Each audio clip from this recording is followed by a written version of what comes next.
I want to talk about a problem that I see all too often everywhere, and I think it's harming all of us. Hi, my name is Asmi, and I help you harness the power of energy to improve your life. Today, I want to talk about inadvertent toxic positivity.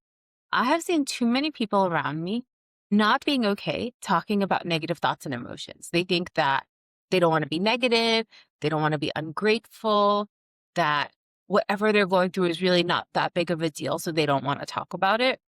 And I think it's because we've all heard about we should be positive, we should be grateful, you need to be grateful to manifest. And so I think people have kind of misunderstood this to mean that as humans, we should not have negative emotions. But that's simply not true. We as humans have a full spectrum of emotions, and throughout our life, we are probably going to experience all of them. The highs and the lows. So we're going to experience joy, happiness, love, compassion, kindness, awe. We're also going to experience sadness, anger, frustration, loneliness, irritation. Now, that is normal. You are a human. Now, here's the thing. If you're angry all the time, I'm not saying that's a good thing and that's what you should be expressing. No. Also, we go through a lot of things day to day. There's so much daily stress, right? And I'm not saying that you share that with every single person in your life. For that, you do need tools. You need to have self-care or resilience tools that you are using to manage your daily stress, your daily emotions. If something is not going to be important within a few days, I am not suggesting that that's what you talk about and share with other people. You do need something to process like the day-to-day stress.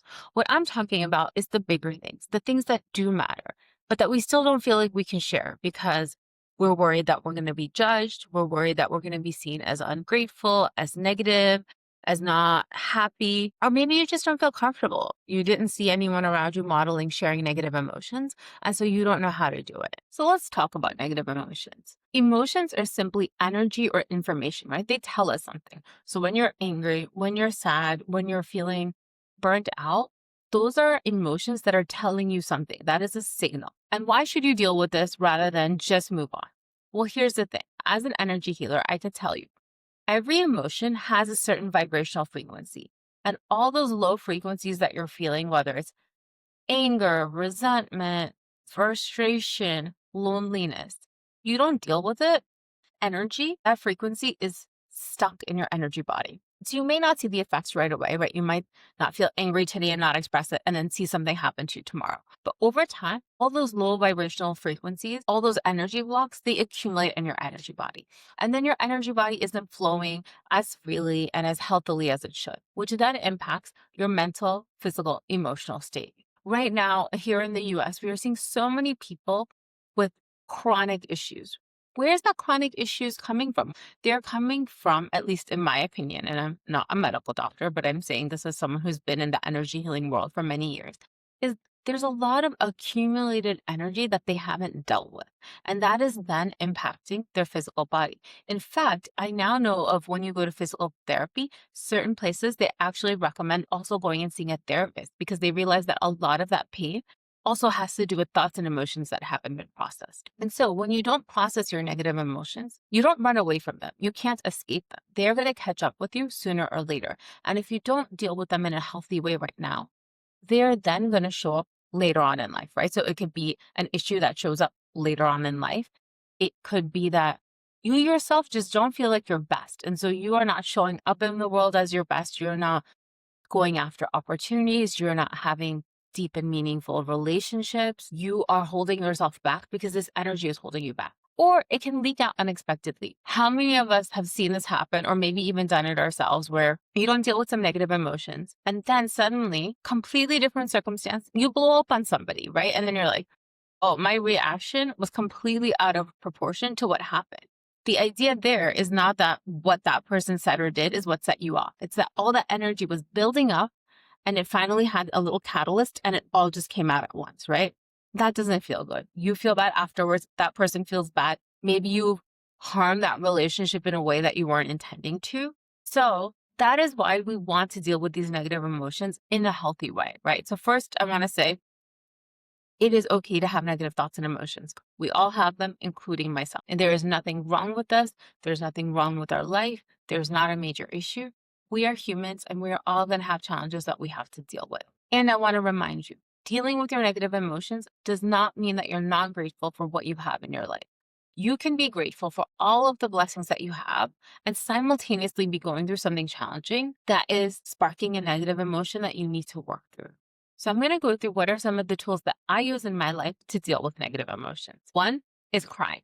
I am a crier. I have been a crier, I think, since my parents passed away. And it is what I do when I'm angry, when I'm sad, when I'm feeling depressed, when I'm feeling lonely, when I'm feeling hopeless. Now, I know everyone out there is not a crier, but I just wanted to share this for those of you who are. It is a physical and an energetic release for me when I cry. It might not be the only thing I use, but is one that it really helps me. It's the emotion bubbles up and then it comes out to that. Secondly, I like journaling. I think journaling is a great way to process emotions. It's a safe space. I do both stream of consciousness journaling. Well, I will take just an empty notebook and I will write a letter to the universe and I will tell the universe all the things that I'm going through, where I need help. I will ask for strength. I will ask for patience, guidance, whatever it is that I want. And that's a way for me to just kind of pour in without any filters, without any judgment, because it's my journal and it's for me. Now, if you like a guided journal and want some help through processing both the highs and the lows of life, I, through my company Soul Thara, have come out with a guided journal, Cosmic Starlight, that I really love. It is something that I've poured my heart and soul into, and it is a tool that can help you process negative emotions. Not only that, the journal comes with a bunch of different bonuses, including meditations and sound baths that you can use. And we come together as a community the first Tuesday of every month virtually. And so if that's something of interest to you, check it out.